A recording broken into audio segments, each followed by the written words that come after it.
नमस्कार दोस्तों, daily news India 1.0 में आपका बहुत बहुत स्वागत है। गोडसे फिर से जिंदा हो गया और मोदी सरकार ने अब महात्मा गांधी को पूरी तरह से दफन कर दिया।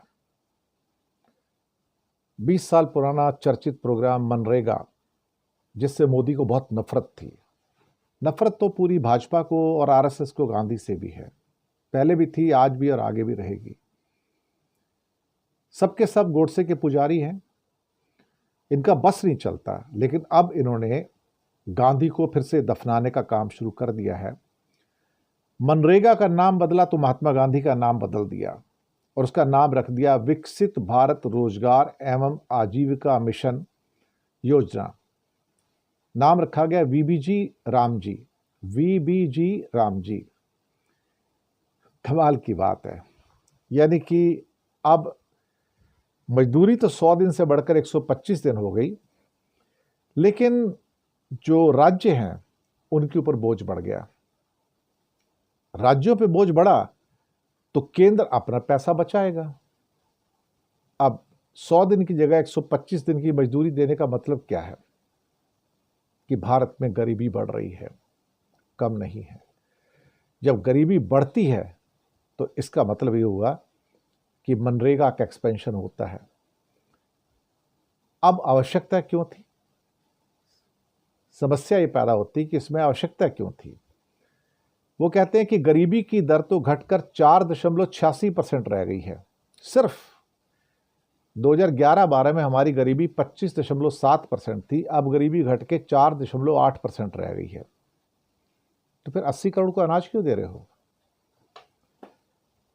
सवाल उठना बिल्कुल और बिल्कुल लाजमी है। अगर गरीबी सिर्फ 4.8% है तो फिर 80 करोड़ को अनाज क्यों दे रहे हो? और फिर नाम कुछ ऐसा रखा जिसमें राम का नाम आ जाए। जी हां, मुझे लगता है कि यह सब एक फ्रॉड के अंतर्गत किया और इसमें राज्य और केंद्र, राज्यों के मरने की तो और बुरी हाल है। यहां पर मुझे लगता है कि राज्यों को खास तौर से इसमें काफी समस्याएं भी होंगी और काफी परेशानियां भी होंगी। वैसे मनरेगा में पहले क्या कहते हैं कि बेईमानियां भी काफी होती थी। स्टैंडर्ड रेशियो यह था कि 60% और 40%, यानी कि 60% केंद्र देता था, 40% राज्य देते थे। लेकिन अब चूंकि आपको 100 दिन से बढ़ाकर 125 दिन का गारंटीड काम मिलेगा गरीबों को, तो गरीब लाएंगे कहां से? आप गरीब लाएंगे कहां से? अल्टीमेटली पहले ये तो बताओ, जब गरीब है ही नहीं तो अगर 4% ही गरीब हैं तो फिर गरीब कहां से लाएंगे आप? और इसके ऊपर नायडू बाबू ने भी आपत्ति दर्ज की अपनी, चंद्रबाबू नायडू ने भी, कि भाई आप ला रहे हैं और महात्मा गांधी का नाम आपने हटा दिया। खड़गे साहब ने पूछा, प्रियंका गांधी ने पूछा, महात्मा गांधी का नाम क्यों हटाया आपने?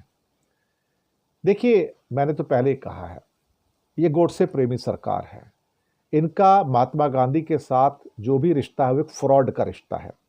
ये लोग महात्मा गांधी से नफरत करने वाले लोग हैं, बीजेपी और आरएसएस वाले, और हद दर्जे तक नफरत करने वाले हैं। इनके साथ के कई साधु वाधु लोग हैं, आपको मालूम है, महात्मा गांधी की फोटो पे गोली भी चलाते हैं, महात्मा गांधी को गाली भी देते हैं। और कई तो ये कह चुके हैं कि महात्मा गांधी आज की डेट में रेलेवेंट ही नहीं है, वो राष्ट्रपिता क्यों होने चाहिए? उनको किसने चुना था राष्ट्रपिता का नाम देकर? Why he should be father of nation, what he has done. बल्कि उसको कई तो पाकिस्तानी कहते हैं, कई उसे कहते हैं कि मुसलमानों का हिमायती था, उसे इंडिया में नहीं आना चाहिए था, उसे पाकिस्तान का राष्ट्रपिता होना चाहिए था।